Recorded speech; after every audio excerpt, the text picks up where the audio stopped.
नमस्कार दोस्तों, आज के वीडियो में बात करेंगे मन के सारे गंदे विचार जड़ से खत्म हो जाएंगे। यह वीडियो पर क्लिक कर चुके हो तो यह वीडियो पूरा देखे तभी समझ आएगा मन में गलत और गंदे विचार क्यों आते हैं और इन्हें कैसे रोका जाए। इस पर बात करने से पहले एक उदाहरण पर चर्चा करते हैं। मान लीजिए आप किसी पार्टी में जाते हैं, वहाँ आप कुछ ऐसी चीज खा लेते हैं जो सेहत के लिए अच्छी नहीं है, उसमें कुछ मिलावट है या फिर उसमें हानिकारक जीवाणु पनप चुके हैं। ऐसी चीज खाने के बाद आपकी तबीयत खराब हो जाती है और आपको बुरी तरह से गैस बनने लगती है।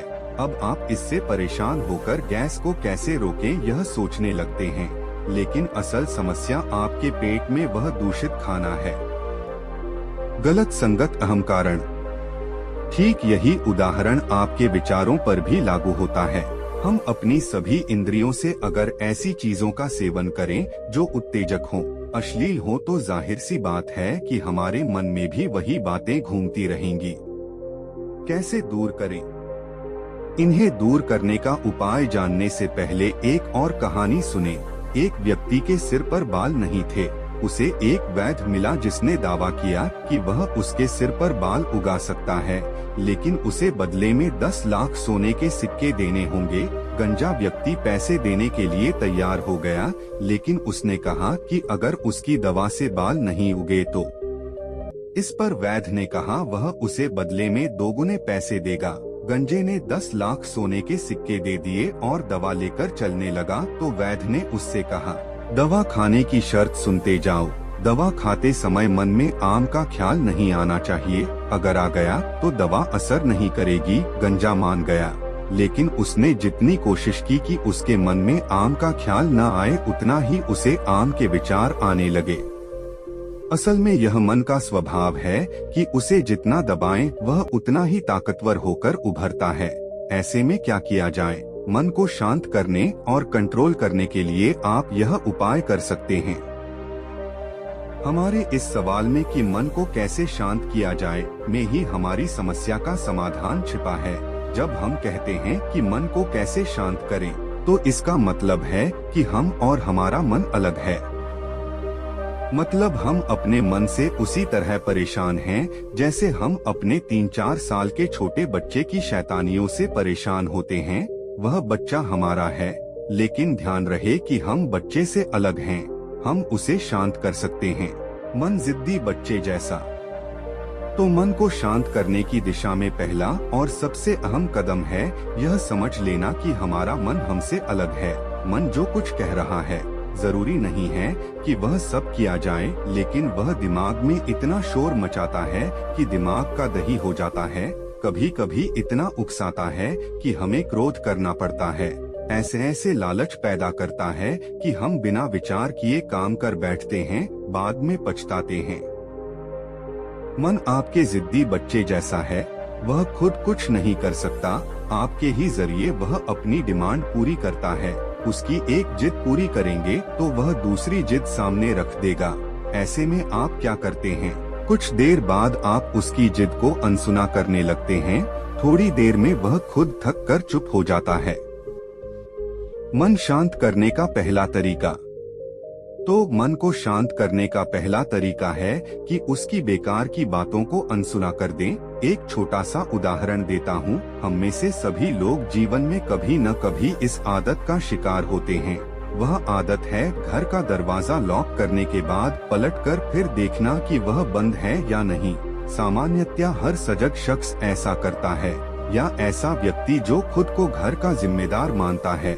लेकिन अगर गली के नुक्कड़ पर पहुंचकर वह फिर पलटकर आए और चेक करे, फिर ऑटो स्टैंड पर जाकर फिर लौटे और चेक करे, तो समझिए मामला गलत दिशा में जा रहा है।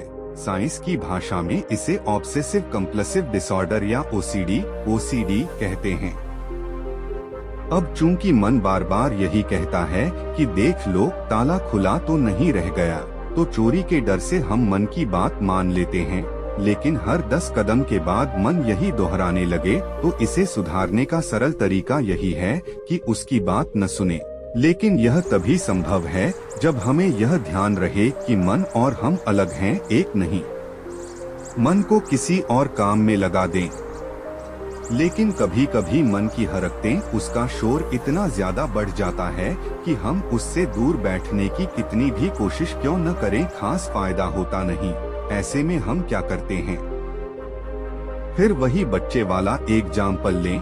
बच्चे की जिद से परेशान होकर हमने उसे अनसुना करने का फैसला किया, लेकिन वह इतना शोर करने लगा कि अनसुना करना मुमकिन नहीं। तब हम उसे कोई खिलौना या कॉमिक या कुछ ऐसा दे देते हैं कि वह उसमें लीन हो जाए।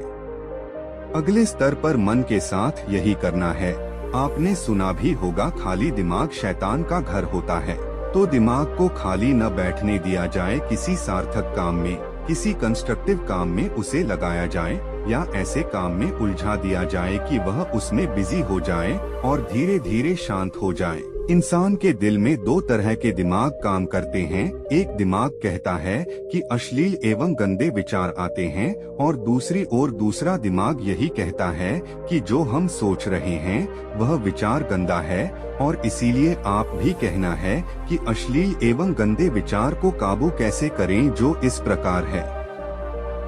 हमेशा ध्यान रहे कि सदैव सकारात्मक सोच रखें और अश्लील एवं गंदे विचार को अपने ऊपर कभी भी हावी होने न दें, और हो सके तो अश्लील एवं गंदे विचार से काफी दूर रहें। गंदे विचार को दूर करने के लिए मनपसंद किताब एवं मूवी का अवलोकन करें, जिससे कि आपके दिमाग को दुरुस्त रखने के लिए एक टॉनिक का काम करें। हमेशा ध्यान रखें, संगति का प्रभाव किसी के दिमाग को काफी असर करता है। अगर हमारी दोस्ती गलत संगत से है, उस संगत से दूर रहना बेहतर है। मन में गंदा विचार क्यों आता है? देखिए, मन में गंदे विचारों का कारण है आपका जीवन। जिस प्रकार आपकी दिनचर्या है, जीवन शैली है, उसी के अनुसार मन में सकारात्मक या बुरे विचार आते हैं। यदि आप अपना अधिकतर समय या खाली समय उन लोगों के साथ बिताते हैं जो दुखी हैं, अपने हालातों से परेशान हैं, जिनके मन में कुछ अच्छा होने की उम्मीद नहीं, यह लोग आपका परिवार हो सकता है, दोस्त, रिश्तेदार या आपके साथी कर्मचारी हो सकते हैं। आपके मन में भी ऐसे ही विचार आएंगे जो या तो आपको गलत कामों को करने के लिए प्रेरित करेंगे जिससे आपको सुख मिलेगा, या फिर ऐसे ख्याल आएंगे जो डराएंगे। इसलिए जीवन में कुछ अच्छा करना है, अपने दुखों से मुक्ति पानी है और एक बेहतर जीवन जीना है, तो आपको पुराना जीवन बदलना पड़ेगा। ऐसे लोगों की संगत से बाहर निकलना होगा जिनके साथ रहकर जीवन लगातार बदतर हो रहा है। इसलिए कहा गया है, सही संगति सही जीवन, बुरी संगति बुरा जीवन। तो पहले देखिए आप किस माहौल में कैसे लोगों की संगति कर रहे हैं। इसके बाद स्वयं ही जान जाएंगे बुरे विचार क्यों आ रहे हैं।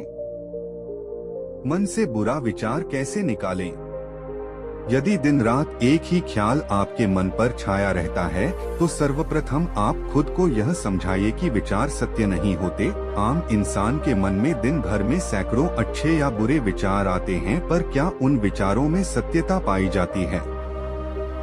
नहीं, न अधिकतर ख्याल महज काल्पनिक होते हैं।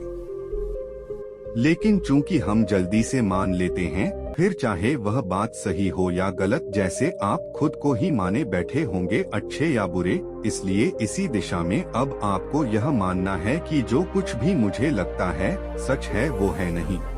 बुरे विचारों का अगर सामना न किया जाए तो ये कई दिनों, हफ्तों या महीनों तक आपको परेशान कर सकते हैं।